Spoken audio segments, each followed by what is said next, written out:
Welcome to the Trent Show this Friday morning. We were gone yesterday due to the ice in the Oklahoma City, well, across a lot of Oklahoma, but including our home area of Oklahoma City here. But we're back, and it's supposed to be like 60 degrees tomorrow. So there went winter, and I guess I'm okay with that. I hope I'll see you tomorrow, by the way. It's going to be 60, but it's going to be raining. So you want to be, it's safe to get out, but you want to be indoors, and where you want to be is at the Growth and Opportunity Summit in Tulsa tomorrow with me, with Jonathan Small, my colleague at OCPA, our president at the Oklahoma Council of Public Affairs, with Curtis Shelton, one of our great budget analysts, with John Tidwell, with Dr. Tom Coburn. You want to be with all of us up in Tulsa tomorrow at the Oklahoma Growth and Opportunity Summit. You can see up on the screen the page to register for that. You can still register today. It's $20. It includes breakfast and lunch.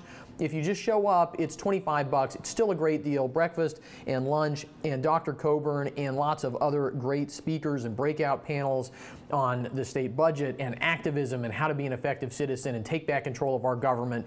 Great stuff tomorrow. What happens when government gets out of control? I just wanted to share this with you real quick. I try to give you the updates from Venezuela. It is very sad. I mean, it's easy to make fun of, but you got to remember, right? These are real people there in Venezuela suffering under the boot heel of Marxism, of the Chavista and now Maduro versions of extreme socialism in Venezuela. And I had an expert actually on the erstwhile radio program who he put it in an interesting context, talking about what's going on in Venezuela. He pointed out there have been, we don't want to make excuses for dictators, but he pointed out there have been dictators that protect property rights, dictators that, basically allow the economy to operate, allow people's property rights to be protected. They're still dictators. It's still a bad form of government. And then there are dictators who are Marxists. And he pointed out that it's the Marxist dictators where people starve, right? The other dictatorship, it's the economic ideas. The other dictatorships, people don't necessarily starve. Now, there may be lots of human rights abuses, and that's not good. But you see all of that in Venezuela, plus their oil industry in Venezuela. One of the problems they have, as the Bloomberg headline says here, is that their workers are so hungry they can't do heavy labor. And the story goes on to talk about the fact that people can't get enough calories in Venezuela to do heavy manual labor. And this is one of the reasons, not the only reason by far, but one of the reasons why Venezuelan oil output, despite sitting on some of the biggest oil reserves in the world, Venezuelan oil output continues to decline and the country continues to get poorer. Closer to home, San Francisco, we're going to tie this in to the big theme of today's show, which is squeezing government. Why government always needs a squeeze. And we're going to tie all of this in. You might think it's counterintuitive, but this is a report from the NBC affiliate in San Francisco. This is a Blue State Blues segment, by the way. We do this from time to time because you've got people who want to make Oklahoma a blue state, and they try to do that by running Oklahoma down. If only we were more like New York. If only we were more like Connecticut. If only we were more like California. Well, let's see how things are going in California. This NBC San Francisco affiliate did a survey of the streets of San Francisco. I'm just going to read you a little bit of this story. It is outrageous. How dirty, they ask this question, how dirty is San Francisco? An NBC Bay Area investigation reveals a dangerous mix of drug needles, garbage, and feces throughout downtown San Francisco. They surveyed 153 blocks of the city. They say it's more than a 20-mile stretch, including popular tourist spots, and also schools and playgrounds and police stations. And they said it's so dirty that they now have to teach kids in the schools about how to avoid contamination from things like human feces and needles. This is downtown San Francisco. This is not like across the tracks worst part of San Francisco. This is downtown San Francisco. I haven't been there for a few years, but it's a dirty. Maybe we can ask the Oklahoma state legislators who skipped the end of the last legislative session and caused a disruption in the last week of legislative session because they were out at an anti-electoral college, George Soros-funded shindig in San Francisco. Maybe we should ask them what it's like. But last time I was there years ago, it was pretty dirty. And I mean, look, how does all this tie in? We're gonna get to Oklahoma, and then we're gonna talk about why government always needs a squeeze, why we always need to limit government, why even gridlock is sometimes good. And you might be saying, wait a second, that doesn't make sense. If you're saying that, I want to shift our thinking on the program today. It's Friday. I like to talk about bigger ideas on Friday. The legislature's out of town, so we have a little bit of breathing room here to talk about bigger ideas. And look, one of the things, whether it's dirty streets in our cities, whether it's shooters in our schools, one of the things that we keep missing in our public discourse is the fact that government is not always the solution to everything. In fact, government is most of the time not the solution to any of these problems. Yeah, are there things that government can do? Are there policies that we might change? Absolutely. But when the debate becomes all about how government is going to solve all of our problems, we surrender to big government. We surrender civil society to big government. We forget that what matters most in all of these things is culture, right? And culture is not something they want to talk about in San Francisco. They'd rather talk about government policies because, well, ordinary people can look at the culture of a place like San Francisco, ordinary people, right, who haven't had it beat out of their heads, haven't had their common sense beat out of their heads by too many years in higher education, can look at the culture in a place like San Francisco and say, it's broken, it's sick. And it manifests itself in things like that. One more story before we get back to Oklahoma. You've already seen this story out there. It's gotten a lot of attention since it broke yesterday about the fact that the security guard, the law enforcement security guard at the Florida school where there was the shooting waited outside while the shooting took place. And look, I don't want to make too much of this. This is a story about one individual person making a choice that most people, I think, quite reasonably are saying was the wrong choice. But look, I mean, this is what we're told is in the gun debate. What we're told is, well, if you just take guns away from all the ordinary citizens, law enforcement will protect us. And what happened at the Florida school turns out to call that very premise into question. Just call 911, wait for them to show up, everything will be fine. That's what those who want to overturn the Second Amendment, that's their position. And it's a position, right? This is how a lot of countries operate. And the problem is that just because government gives somebody a badge and a gun doesn't mean they're always going to do the right thing.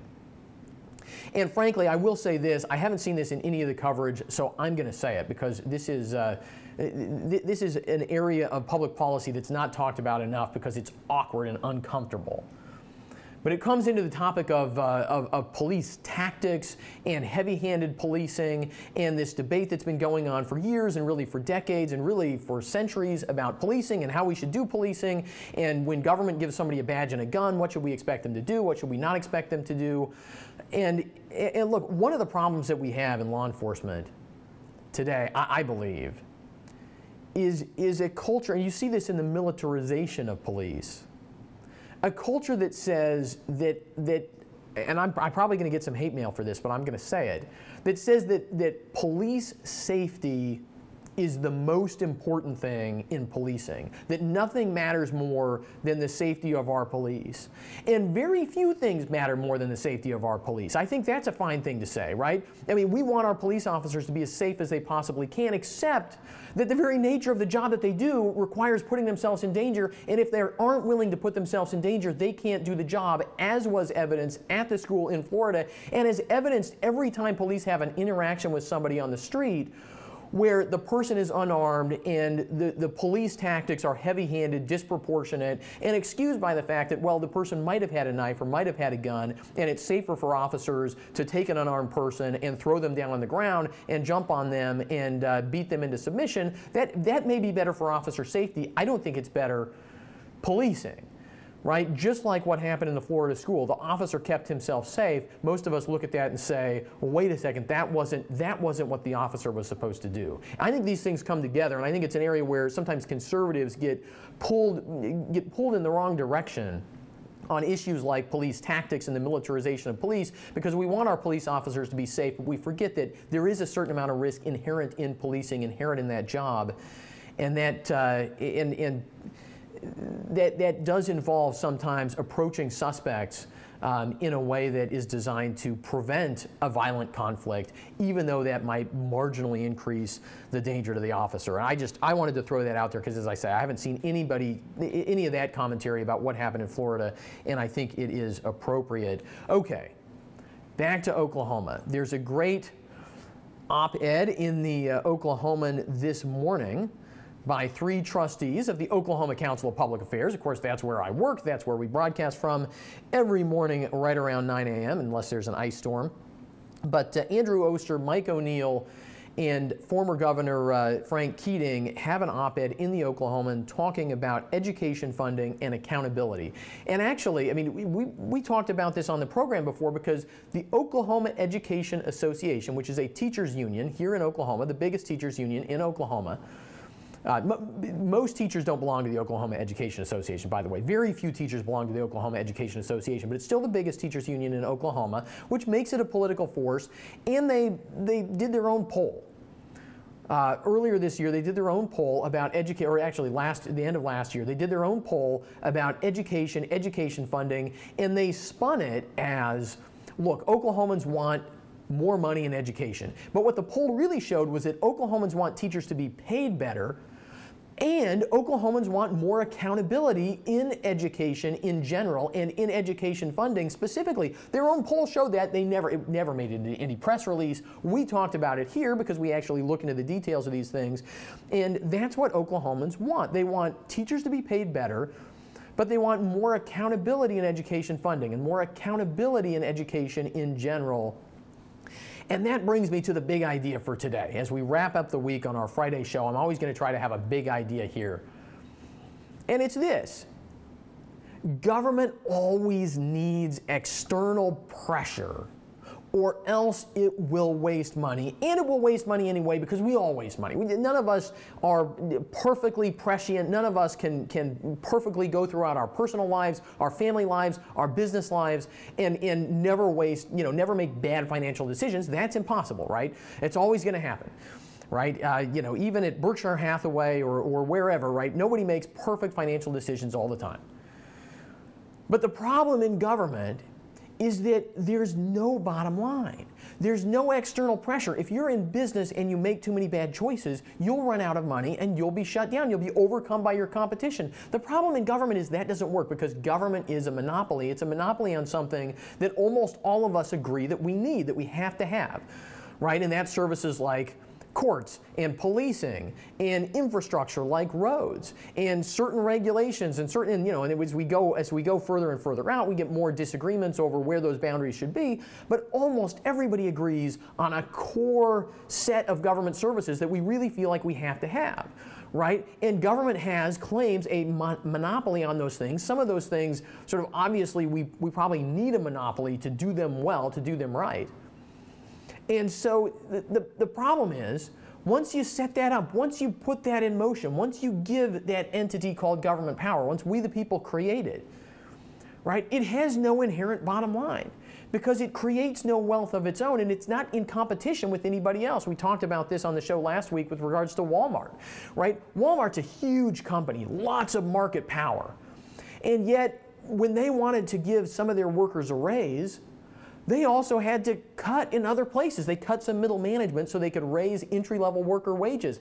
They cut back on some stores. They shut down some stores that weren't performing well so they could invest more in some workers at other stores, right? They have a bottom line. They're huge, but they still have a bottom line, right? And we're always told everything is always done as a snapshot, right? Look at these corporations are huge, right? GE, General Electric, is struggling right now. If you follow the business news, GE is struggling right now. The internet giants of 10 years ago mostly aren't around anymore, or if they're around, they're shadows of their former self. I mean, anybody been to Yahoo lately?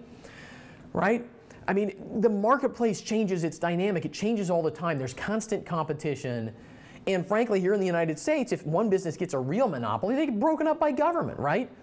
But nobody can break up government. The best we've got is the system of federalism. That's our system of states built into our U.S. Constitution, our constitutional structure, gives us this structure of states. That gives us some competition, but it's still not like business competition. It's pretty hard. You can ask me. I've lived in a number of states. It's not easy to pick up and move from state to state. We can vote with our feet. We can vote with our U-Haul trailers. A lot of people have been voting against California and against Illinois with their U-Haul trailers, right? But it's still hard to do that. And frankly, what you see when that happens is the middle class sort of hollows out of places like California and Illinois because they can afford to move. The poor wind up stuck, right? And the wealthy can afford to pay the taxes, and they're mostly the people who screw up the policies in those places anyway, right? But the only way to keep government responsible with the funds that we entrust to it is to keep pressure on it. Because if you give somebody a pile of money and tell them to go do good things, right, for somebody else, Milton Friedman put it better than anybody else. He said when somebody spends someone else's money on some other group of people, right, that person can't possibly care as much about how much it costs as if it was his own money. He can't care about the quality as much as if he was spending it on himself. And this is all government does. It only spends money from third parties on third parties.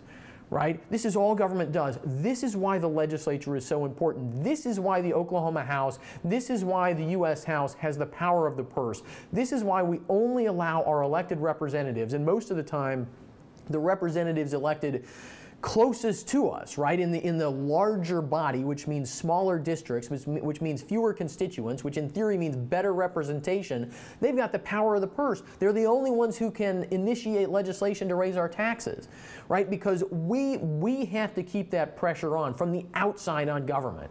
And this is where liberals and most moderates and a lot of Chamber of Commerce types get it dead flat, dangerously, pathetically wrong, right? Conservative, because they stand around saying, well, you're so mean-spirited. You're always asking these tough questions. You're always saying no to this and no to that and no to something else.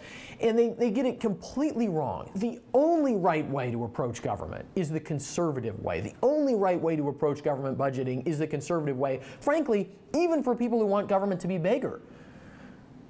Right? Does that sound like it doesn't make sense? It makes sense for this reason. Right? Because the only way to have a chance of government spending money well is to keep that external pressure on, to have legislators asking tough questions all the time. Not just when the state health department comes up $30 million, and actually it's a lot more than that, short of money, right? Not just when there's outright fraud and corruption, but all of the time. Right? Because one of the things pointed out in this op-ed in the Oklahoman this morning is Catoosa Public Schools. Right? They spent $1.5 million on a press box. A press box at a football field, right? $1.5 million. They gave every student a laptop, and yet they say they don't have enough money.